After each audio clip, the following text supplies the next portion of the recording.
Grabe ang pagpangugat og istorya sa usa ka tagbalay nga biktima sa pagpangawat.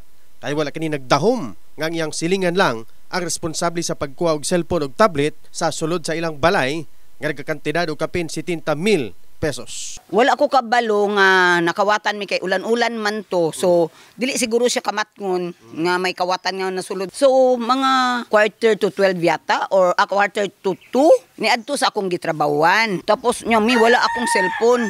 Kuasa din mo gibutang, gitawagan ako. So kuha naman siya, not attended naman siya, kanat birits na. Kuan man to, ka ng taklob, kissing sa, na? Tablet, o mo, ito makita. Iyon siya sa kuha, na ada gitaguan diri, di mo itong giukay na mo. Giukay na mo, pag tinuod po, nakita na mo na, gidya. Mayo 2, formal nang gipasakan og kasong kawat ang sospek nga naila sa pangalang Gilbert Banayan, 29 anyos. Apan nagdumili kini sa pag-atubang sa kamera. Naghatag usab og rason ang biktima ngano nga gipasakaan gayud og kaso ang sospek bisan ko nabawi ang nawalang cellphone og tablet. What if kung wala mi CCTV? Maunsa ko nga ngami. O wala mi kung kinsa ang among kuan kay denied to death pagani siya nga naay CCTV.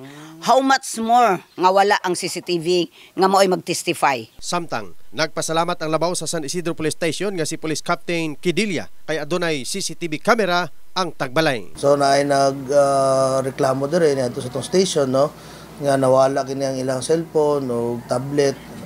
So luckily no maayo pod kay naay CCTV ang balay. So nakita mismo ang ato ang suspect didto.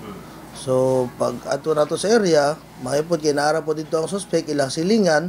So ato kani dayong na aresto o ato nakarong napasakaan o reklamo sa prosecutor's office no. Mao gito ang isa sa pinakadako no nga benepisyo no nga naa sila CCTV. Kahibuluan nga nahitabo ang kawat atol sa pagbundak sa ulan og dali nga nadakpan ang sospitsado. Human nakasuhan ana nang dinakpan sa sulod sa silda sa presinto 4. In the heart of changing lives. Kini si Brigadier Jason, Brigada News.